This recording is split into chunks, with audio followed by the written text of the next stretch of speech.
एक बात मुझे आपको नोट करवानी है, मुझे आपको बताना है कि आज की बात जो आप 9 बजे से देखते हैं इसका टाइम बदलेगा और 15 जून से ये शो आप देख सकेंगे 8:30 बजे से।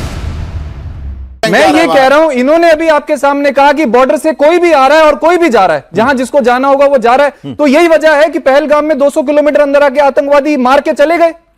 यही तो वजह है, यही फेलियर है इनका। हिंदुस्तानी आदमी क्यों डरेगा? अगर डेमोग्राफिक चेंज पर कागज दिखाने की बात होगी, किसको डर लगेगा? मैं कह रहा हूं बात होगी ना, होगा कब? अच्छा, 11 साल हो गए ना। आपने कहा सीएए आएगा, एनआरसी आएगी, घुसपैठियों को निकालेंगे। हर चुनाव में आप यही कहते हो जनता को कि हम घुसपैठियों को निकालेंगे, घुसपैठी आ गए, घुसपैठी आ गए। अभी बता रहे दिल्ली से घुसपैठिया गायब हो गए, जब जीत गए तो गायब हो गए। आपसे कहा जा रहा है कोई अकाउंटेबिलिटी आपके हाथ में है। गायब हुए तो कैसे गायब हुए, और आए तो कैसे आए? और इकबाल तो केंद्र में आपका ही है ना पिछले 12 साल से। आम आदमी पार्टी तो किसी बॉर्डर स्टेट में रूल नहीं कर रही फिलहाल। नहीं करती, दिल्ली पंजाब में है, लेकिन पंजाब में वहां भी कोई अपेक्षा नहीं। आपने इनसे पूछा डर किसको लग रहा है, आपको आवाज की कंपन समझ जाना चाहिए था डर किसको लग रहा है। घुसपैठिए बाहर जा रहे हैं तो आम आदमी वाली पार्टी वाले बोलते समय भी पैर कांप रहे होते हैं थोड़े थोड़े, क्योंकि उसी के आधार पर तो सारा वोट बैंक है। बॉर्डर खुले हुए हैं, कोई भी आता है कोई भी जाता है। कहां भैया, ये देखिए 1 साल के अंदर आपने कहा 10,000 बॉर्डर पर बीएसएफ के हमारे जवानों ने इलीगल इमिग्रेंट्स 1 साल के अंदर रोके हैं। 10,000। और ये कब है? जब आप बॉर्डर पर फेंसिंग नहीं होने दे रहे। 600 किलोमीटर का बॉर्डर स्ट्रेच, आप सोचिए, सब युवा साथी यहां बैठे हैं, अभी हम लोग चर्चा भी कर रहे थे। 600 किलोमीटर का बॉर्डर स्ट्रेच हाई कोर्ट ने कह दिया, सुप्रीम कोर्ट ने कह दिया, फटकार लगा दी। कैबिनेट सेक्रेटरी ने 18 चिट्ठियां लिख दी, वो उठकर बंगाल चले गए। देश के गृह मंत्री ने खुद चिट्ठी लिख दी कि ये आप जमीन दे दीजिए, बीएसएफ को फेंसिंग करनी है। ऐसा ही हो गया, समझिए। इनका शीश महल था, उस पर ये कहें गेट और फेंस नहीं लगाएंगे बाहर। शीश महल तो प्रधानमंत्री, तो सारे लोग जाकर के अंदर देख लेते ना शीश महल प्रधानमंत्री जी के सिवा क्या करते थे उस महंगे वाले पर्दे में और महंगे वाले कमोड में, सब देख लेते ना। है ही नहीं किसी। अब वो कहेंगे कि नहीं हम आपको फेंस नहीं बनाने देंगे, गेट नहीं बनाने देंगे, पर बीएसएफ पर उंगली उठाएंगे। क्यों भाई? अब एक सरकार ने आते ही 45 दिन के अंदर ये जमीन देकर के दिखा दिया कि अगर आपके दिल में वो ताकत हो, अगर आपकी इच्छा शक्ति हो, तो सब कुछ संभव है। भुवन भास्कर जी, क्या डेमोग्राफिक चेंज सचमुच एक भारत के लिए चुनौती है या सिर्फ बीजेपी का शगुफा है, डराने के लिए, बांटने के लिए? देखिए, आदरणीय प्रधानमंत्री जी ने जब से देश की बागडोर संभाली है 2014 से, ये पहली बार इस देश में हो रहा है कि जो घुसपैठिया है वो चुनावी राज्य में घुस जा रहा है, और ये पहले कभी नहीं होता था इस देश में।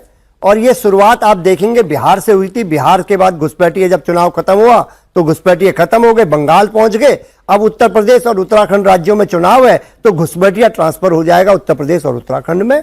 और इनसे पूछे, जब से आपकी सरकार आई है तो ट्रैक रिकॉर्ड दिखाते हैं, चाहे वो कोई भी राज्य को आप उठा के देखेंगे, पूर्ववर्ती सरकारों में जो आंकड़ा हुआ उस आंकड़े को पार नहीं कर पाए। ये दम भरने वाली सरकार है। और यहां पर मेरी बहुत सारी बेटियां, बहनें, माताएं बैठी हैं, मैं इनसे पूछना चाहता हूं, आप ही की सरकार थी, आप ही के गृह मंत्री थे, और मणिपुर में क्या हुआ? नग्न बेटियां घुमाई गई, बहनें घुमाई गई, माताएं घुमाई गई, शर्मसार हुए। नहीं, मैं कहना चाहता हूं, ये भारतीय जनता पार्टी की सरकार थी, डबल इंजन की सरकार थी। तब ये हमारे साथी यादव जी की आवाज नहीं निकल पा रही थी। तब ये आवाज इसलिए निकल पा रही थी क्योंकि वहां पर चुनाव हो चुके थे, इनकी सरकार बन चुकी थी। वहां पर मां बेटी बहनों के साथ जो अत्याचार हुआ, ये हमारे प्रवक्ता साथी की सरकार। अब आप स्वागत करेंगे, अमित शाह ने कदम उठाया, हाई लेवल कमेटी बनाई है, स्वागत कर रहे हैं इस कदम का? तो मैं उसी को बताने का काम कर रहा हूं। स्वागत नहीं कर रहा हूं। ये जो क्या बताने का काम कर रहा हूं? नहीं, ये जो कार्रवाई हो रही है अब देश में, मैं अपने जो हमारे छात्र को, सही कार्रवाई हो रही है। नहीं, मैं अपने छात्रों को बताना चाहता हूं। अब ये जो देश में जो पहले एसआईआर लाए थे, बहुत सम्मान था इसका एसआईआर का। इसका नाम, एक minute, let me complete. I not interfere. मैं आपको बताना चाहता हूं, बड़े सम्मान से बताना चाहता हूं, अपने छात्रों को बताना चाहता हूं। पहले इसको स्पेशल इंटेंसिव रिवीजन कहा जाता था, लेकिन जब ये भारतीय जनता पार्टी की सरकार आई, इसका नाम हो गया एसआईआर का स्पेशल इंटेंसिव रिगिंग। रिगिंग मतलब बेईमानी। बेईमानी करने का एक मंत्र इन्होंने बना। ये मोदी जी की सरकार में 2014 से 24 में हम लोग 26 में हम देख पा रहे हैं कि किस प्रकार एसआईआर का उपयोग करेंगे। एसआईआर का नाम पे वोट नहीं बन पाया तो बांग्लादेशी वापस जाते हुए देखे थे। क्या आप एसआईआर को सिर्फ रिगिंग कह के नकार देंगे? जब मैपिंग हुई तो लाखों लाख लोग वहां कटे और बॉर्डर पे कतारें देखी थी हमने। मैं आपसे कहना चाहता हूं, आपने योगी जी के बयान को नहीं पढ़ा। पत्रकार महोदय, आपका देश में बड़ा सम्मान है। क्या कहा उन्होंने? मैं तो बहुत पढ़ा है। उन्होंने क्या कहा? योगी जी ने क्या कहा? मैं आपको बताना चाहता हूं, एक देश के प्रतिष्ठित चैनल में मैं बताना चाहता हूं। उन्होंने कहा इससे तो हमारा नुकसान हो गया, हमारा वोट कट गया। ये वोट काटने के लिए लाए हैं? ऐसा कोई सार्वजनिक बयान नहीं है सर। योगी जी सुनवा दीजिए। योगी जी का बयान है। योगी जी ने कहने का काम करा। एसआईआर पे चर्चा थोड़ी है सर। एसआईआर पे बोला उससे हमारा नुकसान हो गया। क्या डेमोक्रेटिक चेंज पर हाई लेवल कमेटी मिलने का आप स्वागत करते हैं? हम लोग इस देश के साथ हैं और मैं कहना चाहता हूं, हम उस पार्टी से मैं बिलोंग करता हूं जिसके रक्षा मंत्री आदरणीय मुलायम सिंह जी जो है, आज जो सब सम्मान से आ रहा है, मैं उस पार्टी का कार्यकर्ता हूं। आज सम्मान से आ रहा है। पहले इस देश में जब तक आदरणीय मुलायम सिंह जी रक्षा मंत्री नहीं थे, कभी सम्मान से आपका शव घर पे नहीं आता था जो हमारे शहीद होते थे। ये काम करने का नहीं, ये करने का काम करा।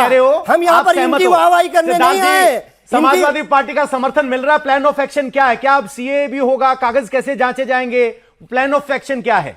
कहां समर्थन मिल रहा है? आपने गर्दन तक आपने यहां तक पकड़ लिया तो भी उनके बात अटकी रही, निकली नहीं।